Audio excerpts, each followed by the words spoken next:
so little offense for this team to look like this. Throw out your math, please, just this one time, and hear me out. Good morning to you. Good Wednesday morning. I'm Dejan Kovacevic of DK Pittsburgh Sports. This is Daily Shot of Pirates. It comes your way bright and early every weekday. If you're into football and or hockey, I also offer daily shots of Steelers and Penguins in the same place that you found this. Pirates 3, Giants 1 last night in San Francisco, and it was more of the same, just more good pitching, more good, in a couple of cases, great defense. And, they do just enough hitting to get by.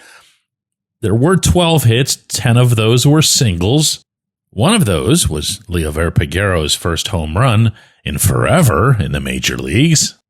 But really, again, it was about the arms and the gloves. Bailey Falter held the Giants to one run over 5 innings. Braxton Ashcraft was, 9 up, 9 down with a strikeout in there. And Dennis Santana it was only 1 inning, but he was really good. I don't remember the last time I saw his slider have that kind of dominant action. And we're talking about somebody with a 1.36 ERA, so he's been pretty good regardless. And then there's Ke'Bryan Hayes, who might as well exemplify the conversation I'm about to have with you here. Because here's Hayes going 1 for 4 at the plate. And the single was kind of quirky. It was more a mistake, really, a series of mistakes on one batted ball by the San Francisco infield. Nonetheless, he's 1 for 4, 236 average, 569 OPS out of 30 starting third basemen in Major League Baseball. He ranks 30th offensively. You also know where he ranks defensively, and it's not just among third basemen. Any player, any position, any team, Hayes' metrics are number 1. And he showed again why with a beautiful diving stab, and he doesn't leave his feet much. And he'll tell you that. He's proud of that. Well, he had to on this one to his left. This was in the 9th inning to spare Santana a rally while Santana's trying to get a save with only a 2-run lead. Just gorgeous. But you go back to the first inning, all the way back to the first, and the Giants have runners at first and second with 1 out. Things haven't gone all that great for Bailey Falter of late, and who knows what could have happened here if this doesn't settle. So Matt Chapman pops up into the infield, pretty much between the mound and the third base line, and Hayes gets under it. At the last split second, Hayes looks back over his left shoulder to see what's going on at second base. Sure enough, Heliot Ramos is straying quite a bit, maybe 12 to 15 feet off the bag. Hayes lets the ball just plop into the grass. While he did that, of course, the umpires ruled that this was an infield fly. So Chapman's obviously out automatically, but that doesn't mean Ramos or any base runner can just go roaming around at their discretion. So Key fires it to Nick Gonzalez, and the inning's over. Great stuff. This was what Don Kelly had to say afterward about it to reporters in San Francisco, including our own Jose Negron. Yeah, that's a real big play, heads up play by Key there. It's going to make Rebello's year. He's been talking about that for years. And, just for Nick to be on the bag and to be able to get a double play in a big situation there for Bailey to get out of that inning. Yeah, it's just par for the course with him.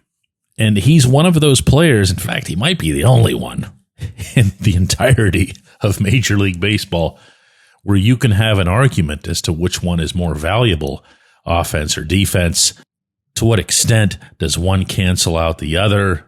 Or you could do this crazy thing that I've been putting forth for quite a while now, and that's to prioritize offense. That means finding yourself a couple of real impact bats, taking the pressure off these guys like Hayes, who aren't necessarily going to be big production types, but can come through when needed occasionally and can still fill a decent role.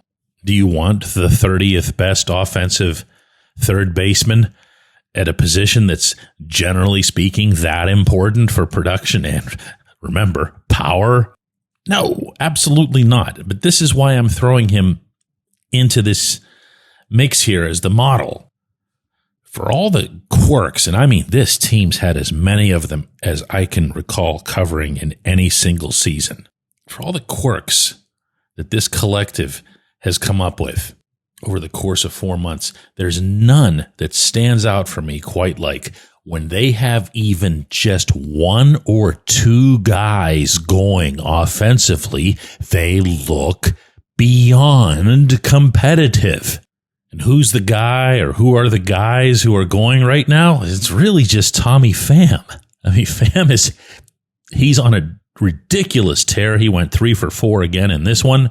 Spencer Horwitz has hit a little bit better of late, but you're still not getting much from the heart of your order.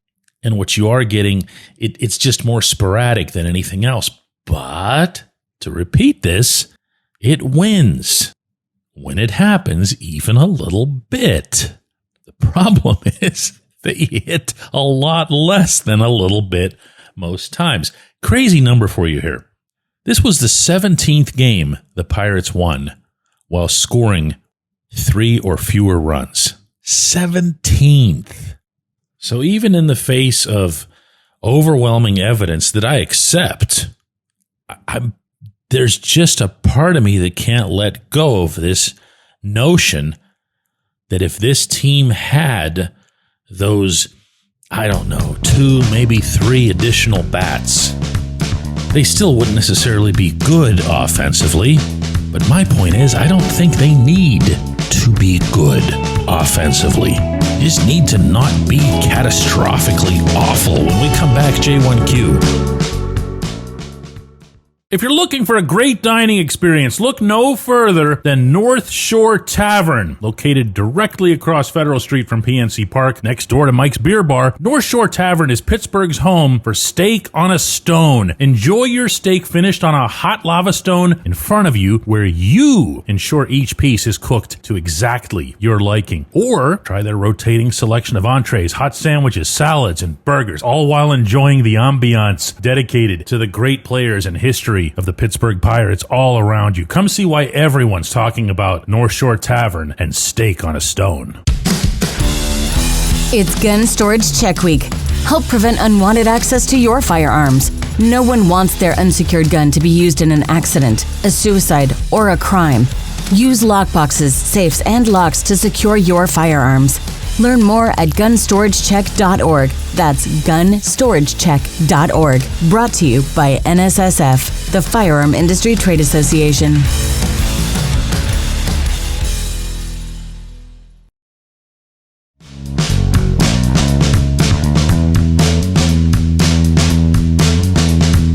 Today's J1Q comes from Ethan, and it's in regards to the trade deadline, which is coming up tomorrow across Major League Baseball.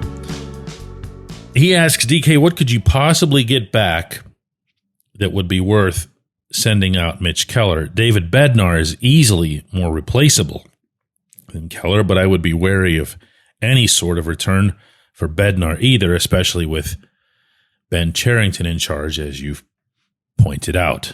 Yeah, I've kind of pointed that one out a time or two, haven't I? So yeah, it's dependent on whether or not you have a functional GM. You don't. So having Keller be your guy that you're trading away, and with the really, I would hope, transparent presumption that a bat or multiple bats would be coming back, the only correct answer in this scenario is don't do it. He's not going to find you a bat. He doesn't know what bats look like. If that sounds mean, look at the track record. Read off all his trades, and then put special highlighter, yellow bright highlighter pen over the ones that involved bats. There's nothing about this move, without even knowing who's on the other end, that's worth the risk. But can I share with you another thought that's been on my mind for a while? It's the first time I'm going to say it out loud. Let's never forget who the owner of the franchise is, and that nothing happens involving this team in any context that doesn't begin with a conversation about cash. Now, to Bob Nutting's credit, Keller's one of the players that he committed to keeping, and he followed through on that. Keller signed a 5-year, $77 million extension before the 2024 season. So that's a hats off to the owner. It's also a big hats off to the pitcher, by the way, because as I see it, he's exceeded what he's been paid, even though his salary for this season is $15.41 million. That sounds like a lot, and it is in the world of the Pirates. It's actually just kind of cost of doing business figures in most realms. Well, Mitch has 3 more years to go on that extension, and I'm going to read off the dollar figures that are committed to him. 2026, he's at $16.9 million. 2027, $18.4 million. 2028, $20.4 million. That'll be his age 32 season, by the way. After that, he can be a free agent. That's a lot of money. That's a lot of money. Even if he's worth it, it's a lot of money here. It's more than $55 million of that 77 total for the extension. I'm not suggesting that I know anything here, but I'm also not accepting Cherington's flat no that he offered over the weekend when he was asked if any of these coming trades might be motivated by money. He has to say that, but we have seen other examples. So all I'm going to throw out here, and again, based on zero knowledge or inside information, I'll always tell you when it's actual reporting versus a hunch, which is what this is. I really don't like that Keller is the name that keeps coming up the most when he's so important to what this team needs to do in the immediate future, and yet he's about to make all this money. If you wanted to trade a pitcher for hitters, you could do it without sending out Keller. You could do it, in fact, by getting even more for that pitcher by sending out a prospect. The problem with that, of course, is that the current GM isn't even capable of doing that because he can't identify hitting. Oh, man. I appreciate the question. I appreciate everybody listening to Daily Shot of Pirates. We'll be back with another one of these tomorrow.